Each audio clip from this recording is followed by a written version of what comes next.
శాంతిపురం మండలంలో ఎన్నికల ప్రచారంలో పాల్గొన్న నారా భువనేశ్వరి చిత్తూరు జిల్లా శాంతిపురం మండలం పరిధిలోని అనికెర, సోగడబళ్ళ, కనకమాల పల్లి పంచాయతీ బోయినపల్లి గ్రామంలో ఎన్నికల ప్రచారంలో నారా భువనేశ్వరి పాల్గొన్నారు. ఈ సందర్భంగా నారా భువనేశ్వరి ప్రజలను ఉద్దేశించి మాట్లాడుతూ చివరి శ్వాస వరకు కుప్పం ప్రజలకు రుణపడి ఉంటాం.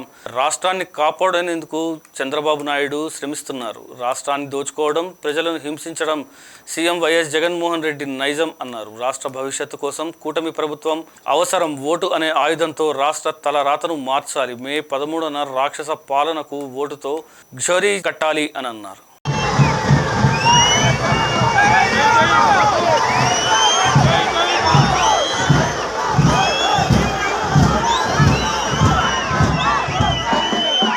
హామీలు ఇచ్చారంటే తప్పకుండా ఆ హామీలు అమలుపరుస్తారు.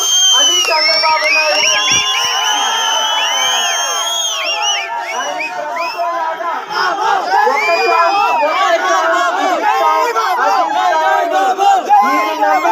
ఓటేశారు. మీ నెట్ మీద చేయబెట్టి మీ జీవితాన్ని అంధకారం చేశారు. అందుకే 13వ తారీఖు మనం కురుక్షేత్రాన్ని ఎదుర్కోబోతున్నాం. ఆ సంగ్రామానికి ఏంటి ఆయుధం?